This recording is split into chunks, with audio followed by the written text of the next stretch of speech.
अशा प्रकल्पामुळे दूर होऊ शकतो. आज आम्ही येथे आलो नाशिकला अनेक लोकांनी प्रेरणा घ्यावी आणि आपापल्या भागात जे काही गरीब आहेत ज्यांना ते चांगल्या सुविधा मिळू शकत नाही परिस्थितीमुळे त्यांच्यापर्यंत आपण पोहोचलो तर एक तर पुण्याचंही काम आहे. नुसता पैसा कमावला तर काही समाधान मिळत नाही. माणसाला सामाजिक बांधिलकीची थोडी जाणीव झाली त्यांच्या जरी आपण करू शकलो निरपेक्षपणे करू शकतो आणखी चांगलं. पण काम करून प्रसिद्धी केली तर काही हरकत नाही. तेव्हा हे करणं गरजेचं आहे.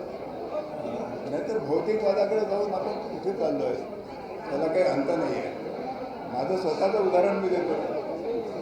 बाबांनी जाणीवपूर्वक पिकनिकच्या नावावर आदिवासीचं जीवन दाखवलं. कसं जीवन होतं? जंगली जनावरं आणि त्यांच्यामध्ये काही भाषा फरक नव्हता.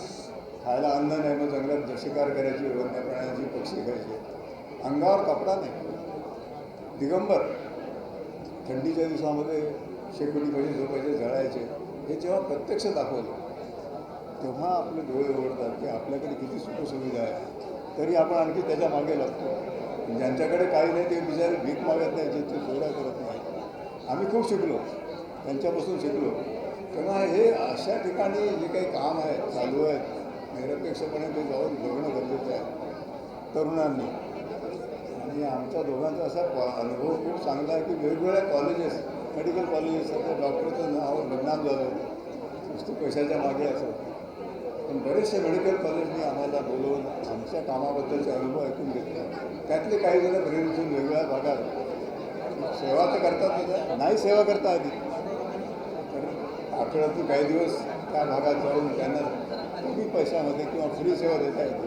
ही पण एक सेवाच आहे. तेव्हा हे एक्सपोजर आपल्या देशामध्ये जे आपले भाऊबंध आहे असं समजून आपण आपल्या बालभारतीच्या पुस्तकामध्ये पहिल्या पानावर आहे आम्ही सारे भारतीय आणि सारे भारतीय माझे बांधव आहे. ते नुसतं पुस्तकात न राहता त्याचं थोडंसं अंमलात आणलं तर आपला देश खरोखरच मग सुपर जे काय महासत्ता होईल याची मला खात्री वाटते. तर आपल्या माध्यमातून हा मेसेज गेला तरुणांपर्यंत तर त्याचा नक्की फायदा होईल. कारण आम्ही 50 वर्षामध्ये जर सांगू शकतो कमी परिपूर्ण जीवन जगलो तर हा खरोखरच याच्यामध्ये आपल्याला जे समाधान मिळतं ते पैशाने मिळू शकत नाही. आदिवासी भागांमधला अनुभव खूप आज तुम्हाला आहे. मुंबईमधल्या झोपडपट्टीच्या वस्त्यांमध्ये देखील आरोग्याच्या खूप मोठ्या प्रमाणात समस्या समोर येताना दिसतात. अशा सामाजिक संस्था तर पुढे येत आहेत, मात्र आरोग्याच्या समस्याबाबत मुंबई अजूनही आर्थिक राजधानी आहे देशाची, मात्र अजूनही आरोग्याच्या दृष्टीने खूप वाईट स्थिती आहे. हे दुर्दैवी आहे खरं म्हणजे मुंबई ही आर्थिक कॅपिटल आहे भारताची. म्हणजे अशा ठिकाणी इतकी असमानता किंवा विषमता असणं आपल्या देशाला लाछेल आहे. किंवा प्रयत्न करायला पाहिजे शासनाच्या लेवलला ते प्रयत्न करतील, पण प्रायव्हेट डॉक्टर्स किती आहेत? त्यांनी जर आपल्या मनात थोडंसं सामाजिक बांधिलकीची जाणीव ठेवली, ठिकठिकाणी पूर्ण वेळ काम देणं सगळ्यांना शक्य नाही, ते कठीणही आहे. पण आपल्या जीवनातला काही वेळ त्यांच्यासाठी दिला तर त्यांना चांगल्या प्रकारची औषधं आणि उपचार होऊ शकेल. ते शिक्षणाचं आहे. शिक्षणामध्ये विषमता आहे आणि आम्ही ते सिद्ध करून दाखवलं की ज्यांच्याकडे आईवडिलांकडे कपडे नाही, अन्न नाही, पण शिक्षणाची संधी दिली तर सगळ्या क्षेत्रामध्ये ते नाव कमावलं. तेव्हा संधी देणं हे गरजेचं आहे. की संधी कोण देणार? ज्याच्याकडे आहेत सुविधा आहेत त्यांनीच त्या दिल्या तरच त्यांच्यापर्यंत पोचतो. तेव्हा हे जर मोठा प्रश्न आहे असा की एका दोन प्रश्न ती जाणीव निर्माण व्हावी याच्यातून माध्यमातून तुमच्या माध्यमातून आपली समाजाप्रती काहीतरी बांधिलकी आहे आणि आपण जेवढं जमेल तेवढं फुल टाईम केलं तर खूप आनंद आहे, पण नाही जमत सगळ्यांना. जेव्हा वेळ मिळेल तेव्हा शनिवार रविवारी आहेत वेगवेगळ्या माध्यमातून तिथं काम करत राहिले तरच सगळ्यांचा फायदा होईल.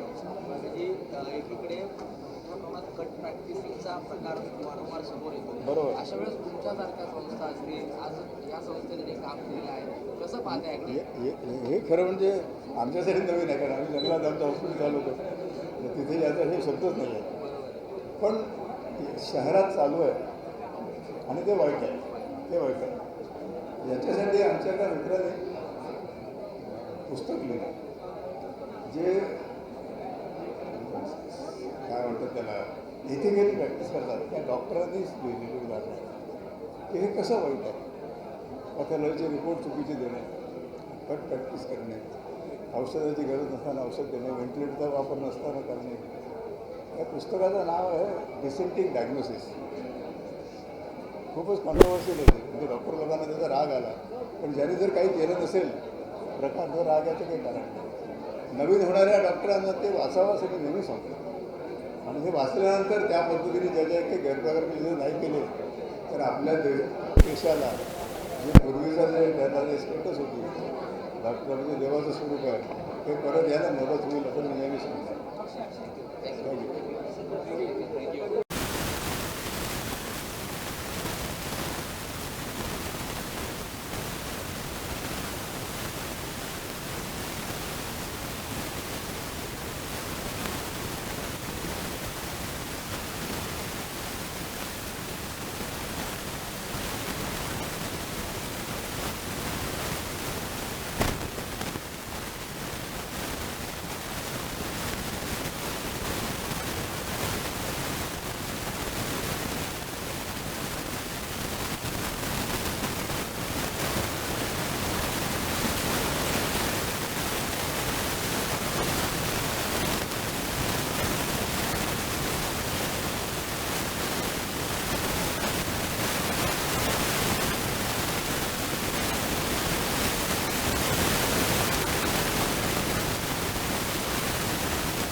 प्रकाश आमटेजी, त्यांची मिसेस मंदाकिनी आमटेजी आले.